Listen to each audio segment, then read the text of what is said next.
Happy first birthday, dude! At sa mga mahalagang okasyon niya ng aming pamilya, isang lechonan lang ang aming pinagkakatiwalaan. Walang iba yan kundi ang Don Claudio's Lechon House.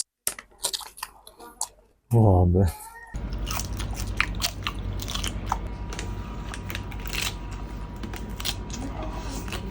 Basta talaga may handaan Don Claudio's ang ating laging lechon. Sausaw muna natin to. Isa nga sa pinaka nagustuhan natin sa Don Claudio's, yung balat nila hindi lang yung makinis. Tignan nyo naman kung gaano kalutong. Grabe.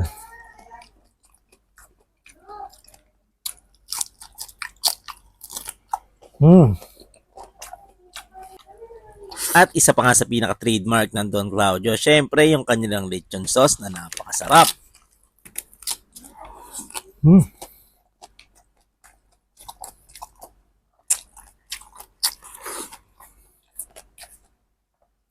Iba talaga yung Don Claudio. At dahil dekalidad yung baboy na gamit nila, tignan nyo naman manipis yung pinakataba at makapal yung pinakalaman. Huh?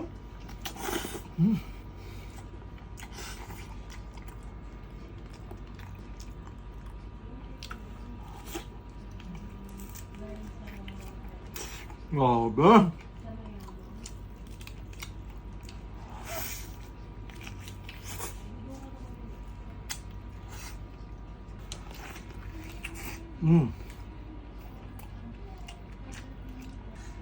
Balat ng lechon spaghetti.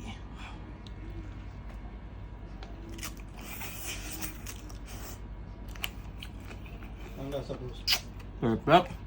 Sarap. Balat ng lechon, pansit, lagyan natin ng sauce ng Don Claudio's. Sa spaghetti masarap, sa kanin masarap, tikman natin sa pansit. Natural, masarap yan.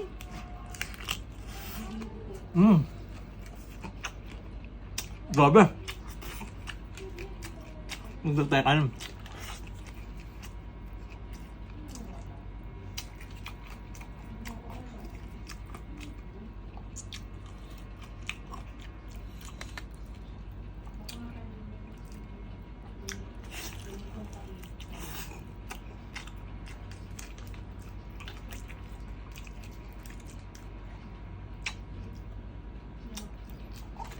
Kaya sa mga gusto umorder ng lechon na legit, hindi lang masarap yung balat, hindi lang malutong yung balat, hanggang sa kaloob-looban masarap. Peace lang yung taba, makapal ang laman. Order na sa Don Claudio's. Lalagay ko yung link sa comment section ng kanilang Facebook para ma-order tayo ng lechon sa Don Claudio's. Sa lahat ng handaan, Don Claudio's ang sama natin.